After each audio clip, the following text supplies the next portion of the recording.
Salut, c'est Taïcha, on est à Afrique en Lumière.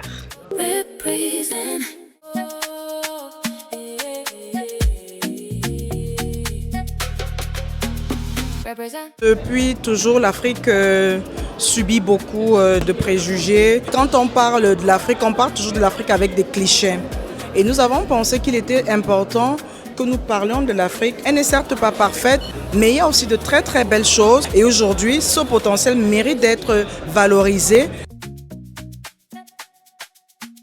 Je vois ici que vous avez un stand, un beau kiosque. C'est quoi exactement? Alors moi je représente une organisation qui s'appelle Africa Femmes Performantes. L'organisation a pour objectif de promouvoir les talents des femmes dans tous les secteurs d'activité. Nous sommes aussi partenaires de l'événement. Le thé du Burundi, c'est un thé spécial. Je viens représenter les agriculteurs burundais qui produisent ça pour qu'ils aient accès à un marché.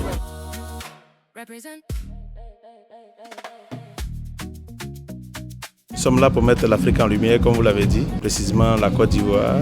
Quand vous voyez une personne comme ça, c'est comme un roi. Je vois qu'il y a des beaux jus ici. Oui, on vend ces jus-là à l'épicerie, hibiscus, gingembre, tamarin.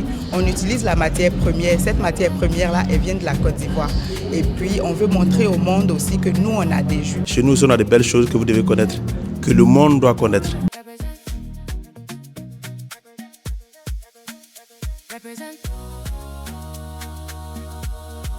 On représente la Tunisie, notre cher pays.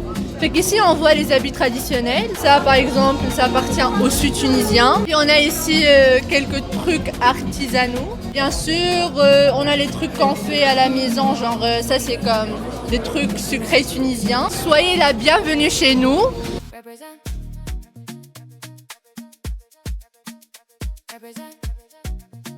Ancia, tu es l'organisatrice du défilé pour Afrique en Lumière.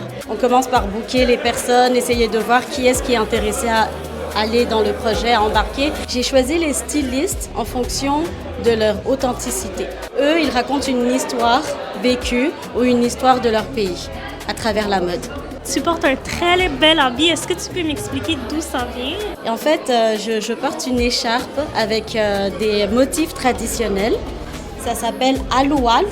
On l'utilise dans des cérémonies, des mariages, des événements où justement on veut montrer qu'on est malgache. Par rapport à l'année dernière, on voit qu'il y a de plus en plus aussi de l'engouement. Nous travaillons toujours à promouvoir cette journée et davantage à fédérer les autres communautés autour d'un événement. Comment on souhaiterait d'ici 2-3 ans avoir comme un grand carnaval avec tous les 54 pays d'Afrique à Montréal pour faire justement découvrir notre continent, notre culture. Il est temps de montrer de quoi nous sommes capables. Nous devons nous lever et briller.